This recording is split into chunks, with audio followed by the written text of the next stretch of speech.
So often as a woman in film, the preparation for a role, has historically so often involved getting in shape, getting your body in shape. And it was so refreshing to have to get my mind in shape instead.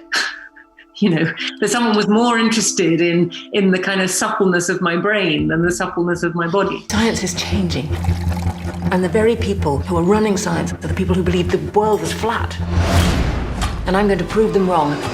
Since I made Gone Girl, I've had a freedom to explore, women who are perhaps would be put on a spectrum of more difficult personalities. They are more challenging, they are less palatable, less sometimes likable. I happen to find most of them deeply interesting, charming, people I'd like to know, really, because niceness is all very well, but it's never the most exciting quality, I do sort of try and, especially playing these real people. And actually, last year, there was a bit of sort of nuclear fallout I think I was sort of exhausted from the two Maries, to be fair, which, you don't play these big lives without there being a cost.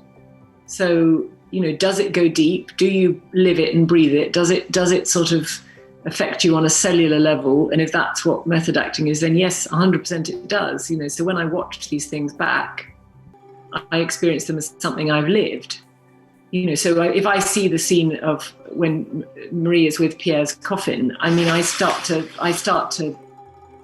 sweat, my heart starts to beat faster and things. It's a very curious thing. It's like and that's not saying my brain believes it, but I think my body does on some level. I don't stay in character when I go home, which has sometimes been the kind of benchmark of the method actor, hasn't it? That's sort of been that, and I want everyone on set to only call me Marie and things. I mean, for me, it's very important to have moments where you get out of it, because then I believe you can sort of dive deeper. I have to release it, because otherwise the pressure build-up is just too great. You've got to kind of go off and, dance to something modern or something in your dressing room. You've got to kind of get out of it for a second and then go back. But yeah, I mean, I dedication to my work gives me great pleasure. A bit like Marie Curie, I take pleasure in detail. And that's only getting more intense as I get older, I think. And I think, I think of opportunities that I had.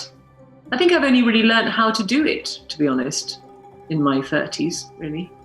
I think when I was in my 20s, I didn't really know how to get to where I wanted to be in terms of building a character. I sort of knew what I thought the end result should feel like. I just didn't know how to get there.